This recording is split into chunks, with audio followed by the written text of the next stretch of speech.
कुदरत बहुत कुछ सिखाती है. Lion is the king of the animal kingdom. Lion is the king of animal kingdom. A lion is not the tallest animal in the jungle. A lion is not the tallest animal in the jungle. A lion is not the heaviest animal in the jungle. A lion is not the smartest animal in the jungle. ना सबसे ऊंचा होता है, ना सबसे भारी होता है, ना सबसे ताकतवर होता है, और ना ही सबसे इंटेलिजेंट होता है. Still lion is the king. Still lion is the king. इसका मतलब बड़ा सिंपल है, डिटेल में समझाऊं.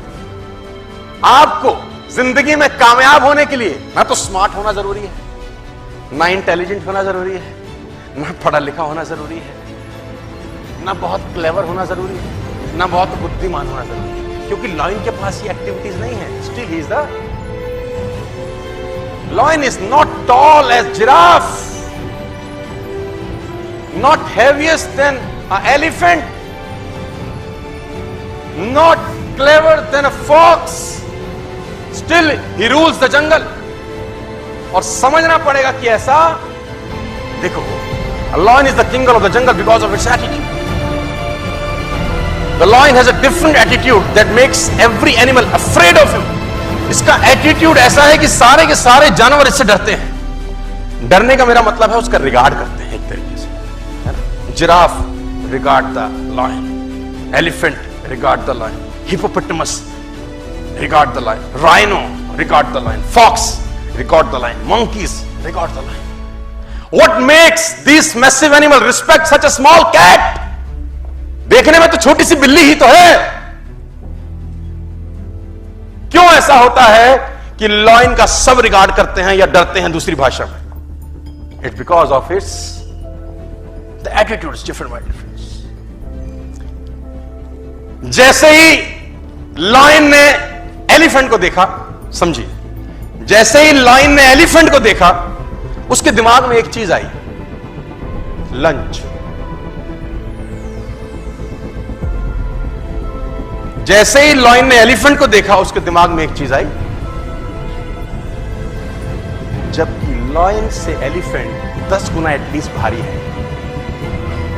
लायन से एलिफेंट 5 टाइम्स बड़ा है, और एलिफेंट अगर एक पंजा मार दे तो लायन मर सकता है. लेकिन एलिफेंट को देखते ही लायन के दिमाग में एक ही चीज आती है, lunch. I can eat this, मैं इसको खा सकता हूं. और दूसरी दिशा में एलिफेंट ने जैसे लायन को देखा, उसके दिमाग में आया, ईटर, साला खाएगा, उससे भारी है, उससे ताकतवर है, उससे बड़ा है, बस उसको लगता है कि ये खा जाएगा. और लायन जब एलिफेंट को देख के सोचता है लंच, तो वो उसी तरीके से एक्ट करता है, और एलिफेंट उससे घबराता है. मैं बताना चाहता हूं सब, army of sheep led by lion will beat the army of lion led by sheep. भेड़ों की फौज को अगर शेर लीड करे तो उस फौज को हरा सकती है जिसको भेड़ लीड कर रही है, लेकिन फौज शेरों की. It's all about attitude, all about belief system.